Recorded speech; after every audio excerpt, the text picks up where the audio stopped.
السلام عليكم ورحمة الله وبركاته. أصحاب تقاليقا سود وهذا مال بقى جوكتين أصحابي يا واحد الله سود وهذا اسمرتيانين منكين واي أصحاب تقاليقا سيدا أركتان بمحاربة ماتنا إذا لو ذاقو كريم ير أو في عن لوها إيك عنها وعدينايو جلعنا كاغا ديغايو مركا إن شاء الله حرجينا ينا كفايدي سدونتين هدي إلهي إدمو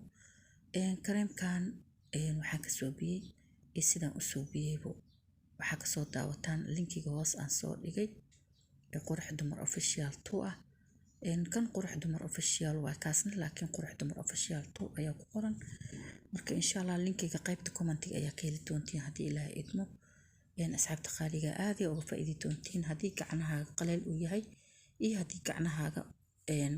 iyo lugahaaga ayaan ka wada haduu qaleel yahay hadii waa ka faa'iidi doontaa hadii gacnahaaga iyo lugahaaga oo saliid leeyahay ama dadka dhidida atayna intaas waa ka faa'iidi doontiin hadii alla idmo kareemka sidaas u yaala aniga waxaan soo suubsaday wax yar oo igu filan laakiin adiga daartu waa ka badsan kartaa oo finjeerka qaybta hoose ayaa gashan kartaa marka asxaabta qaaliga halkaan igu la jiro wax badan ayaa kala maqneen marka waxa idinku codsanayaa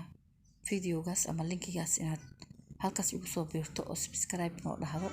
oo like saarto noona share gareyso aad iyo maasan tahay ku leeyahay asxaabay marka kood ilaahay maad iskala marka labaad idinka ayaa idin mahad celinaya video like tan noo saara linkiga hoosan soo dhigaya channelkaas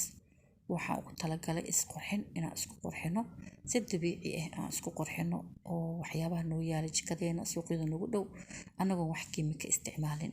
marka insha Allah aad u mahadsantiin soo dhawaada